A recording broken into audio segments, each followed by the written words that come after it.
Hello, sixth graders. Today's lesson is the 14.5 lesson. And just a reminder that you will have the chapter 14 test on Monday. And of course, just like chapter 13, it will be on bigideasmath.com. I'll send more information about that on Monday. So today's lesson is these learning targets. I can use the converse of the Pythagorean theorem, and I can use the distance formula, which is a new formula that I'm going to teach you, which actually comes from the Pythagorean theorem. And of course, I can ask for help for understanding. So first up, I can use the converse of the Pythagorean theorem. So if the equation a squared plus b squared equals c squared is true for the side lengths of the triangle, then the triangle must be a right triangle. So what we're checking today to see is if a squared plus b squared equals c squared. If it does equal, then it is a right triangle. If it does not equal, then it is not a right triangle. So for example 1, I want to find out if 24 squared plus 36 squared equals 42 squared, because then that will tell me if this angle right there is a right triangle. So I type in 24 squared plus 36 squared, and I want to see, that's why I put the question mark there, if it equals 42 squared. Well, 24 squared is 576, 36 squared is 1296, and 42 squared is 1764. So now I'm going to add 576 plus 1296, and I get 1871. And unfortunately, 1871 does not equal 1764. So the answer for this question would be no, that is not a right angle. Even though it might look like a right angle, when you use the Pythagorean theorem to check it, it is not a right angle. So for B, we want to check to see if 0.5 squared plus 1.2 squared equals 1.3 squared. If they equal each other, then that's a right angle there. If they don't equal each other, then it's not a right angle. So I put those into the equation, 0.5 squared plus 1.2 squared. I want to see if that equals 1.3 squared. Well, 0.5 squared is 0.25. 1.2 squared is 1.44, and 1.3 squared is 1.69. Now I want to add those two together to see if it equals 1.69. 0.25 plus 1.44 is 1.69, so those two do equal each other, so I would say yes, this is a right triangle. For the on your own questions, please make sure you check to see which side is C. Remember, C has to be your longest side. So that means this side is actually C, and these would be your A and B. For this one, this side would be your longest side again, and that would make those two your A and B. You can pause the video then and do those two on your own. To check those two, we're checking to see if 20 squared plus 21 squared equals 28 squared. 20 squared is 400, 21 squared is 441, and 28 squared is 784. When I add those two together, I get 841, which of course does not equal 784, so you should get no for the first one. Number 2, 0.75 squared plus 1 squared. I want to see if that equals 1.25 squared. 0.75 squared is 0.5625. 1 squared, of course, is just 1. And then 1.25 is 1.5625. 0.5625 plus 1 is, of course, 1.5625. And that does equal, of course, 1.5625. So yes, those would be a right triangle. Next up is the distance formula, and this is going to look a little bit confusing to you, but actually once we start breaking it down, it should start to make a little bit more sense to you. So we were going to be given two coordinates, x1, y1, x2, y2. So let's say this would be the coordinate of x1, y1. This would be the coordinate of x2, y2. And what you want to find out is the distance between those 2 points. Now, because it's a diagonal, it's not so easy to do. But what we can do is turn this into a right triangle and then use the Pythagorean theorem to find that distance there. In order to do that, you just have to find this distance across here, and you find that by doing x squared minus x2 minus x1. And then you want to find this distance here, and you do that by doing y to the second minus y to the first. Then once you have those two distances, then you know it would be a squared plus b squared equals c squared. Well, when you add a squared plus b squared, then of course you would have to square root that answer, and then that would give you this. And that's essentially where that distance formula comes from. We'll solve it a couple different ways with using the graph and just using the formula. So first up, if I wanted to just use the graph, what I did first was I graphed 1, -5. That meant I went over 1 and down 5, and I put a dot right there. Then I graphed 7, 4, which meant I went over 7 and up 4 and put a dot there. Well, I want to find this distance right there. So then I made myself a right triangle with this side being my diagonal side. I counted this distance here, and I got 9 units from there to there. I counted this distance here, and I got 6 units there. So then it would be 9 squared plus 6 squared equals d squared. I figured out what 9 squared was, figured out what 6 squared was, added those two together, and then square rooted to find my distance d here. So that is a way you can use it. If you have graph paper, that might be a great way for you to do those ones. But I'm also going to show you how to use it with the formula. So I labeled, this is my x1, this is my y1, this is my x2, this is my y2. And I really recommend labeling those points because when you start digging into this formula, it's easy to mix up the points a little bit when you're putting them into this formula. So then I replaced x2 with 7, I replaced x1 with 1, I replaced y2 with 4, and I replaced y1 with 5.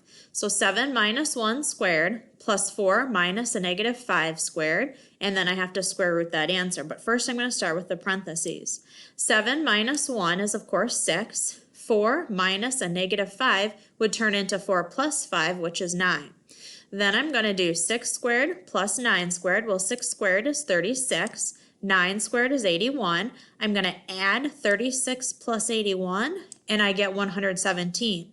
And then the square root of 117 would give me a distance of 10.8 as the approximate distance of this distance here. And you would get that same answer if you use the graph and just counted the spaces and then use the Pythagorean theorem to find that distance down there. Okay, you can pause the video and do these 3 on your own if you would like.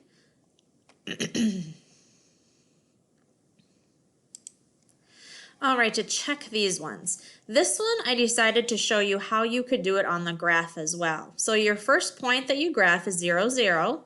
The second point that I graphed is 4, 5. So I need to find this diagonal distance here. Well, I made a right triangle by drawing a line here and then drawing a line here. The distance here is 4, the distance here is 5. So I know it's going to be 4 squared plus 5 squared, and then that answer square rooted to get this distance there.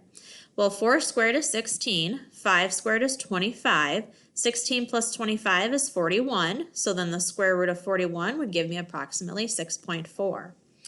For this one, instead of using the graph, I just decided to use the formula, and like I said, label those points because they'll make it a little bit easier when you're replacing those numbers in the graph. So x2 is 9, x1 is 7, y2 is 6, and y1 is -3. So 9 minus 7 is 2. 6 minus a -3 turns into 6 plus 3, which is 9. 2 squared is 4. 9 squared is 81. 4 plus 81 would be 85, and then the square root of 85 would give me approximately 9.2 as the distance between those 2 points.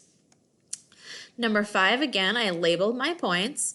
So then x2 would be -5.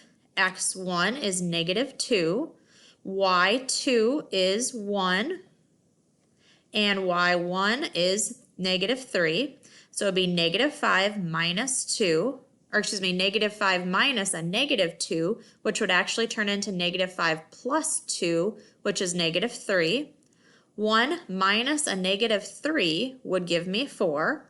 -3 squared, of course, is -3 times -3, which is +9. 4 squared is 16.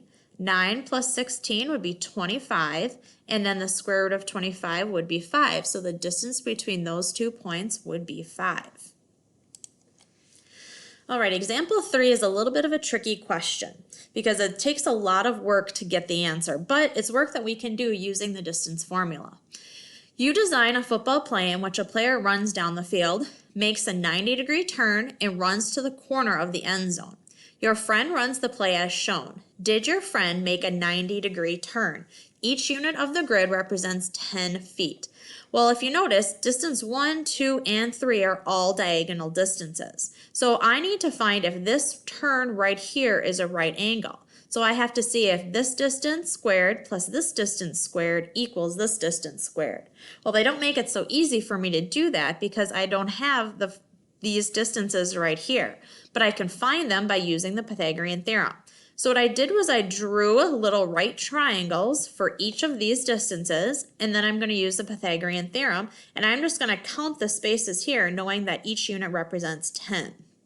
So for distance 1, I got 10, 20, 30, 10, 20, 30, so I know 30 squared plus 30 squared has to equal, the square root of that has to equal this distance 1 here.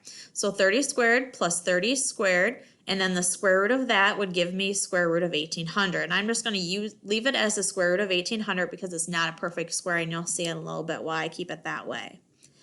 For distance 2, this distance here is 50. This distance here is 50, so it would be 50 squared plus 50 squared, and then the square root of that would give me this distance here, which is the square root of 5,000. Distance 3, this distance here is 20, this distance here is 80, so it would be 20 squared plus 80 squared, and then the square root of that would give me this distance here. So the distance 3 is the square root of 6,800. So now I want to check, is this squared plus this squared equal that squared? Well, that's not too difficult to figure out, because if I'm squaring each of these things and then I'm square rooting them, I'm essentially getting the exact same 100. I want to see if 1800 plus 5,000 equals 6,800. And of course, 1800 plus 5,000 does equal 6,800. So that would be a right angle right there. So I would say, yes, he did make a 90-degree turn there. A lot of work for that question, but it's essentially just using the Pythagorean theorem to answer and see if that corner there is a right angle. Homework assignment today is in your textbook. So it says, for question number 1, describe 2 ways to find the distance between 2 points on a coordinate plane. Well, the one way that we can do it is to use that distance formula. And remember, just label your coordinates, x1, y1, x2, y2, and then put them into the formula. Or the second way is to graph the points and use the Pythagorean theorem. Both ways work. You use whichever way is more comfortable for you. But do remember that next year in algebra, you will be using the distance formula a lot. So getting more comfortable with the distance formula will help you next year. Question number 2 says, which set of numbers does not belong with the other 3? Well, what I did was I checked to see if 3 squared plus 6 squared equals 8 squared. It didn't for this one. So then I checked this one. 6 squared plus 8 squared does equal 10 squared for this one. 5 squared plus 12 squared does equal 13 squared. And 7 squared plus 24 squared does equal 25 squared. So the one that is different is this one right here. And the reason why it is different is because it is not a Pythagorean triple, meaning that these 3 sides would not go together to make a right angle, but those 3 would go together to make a right angle.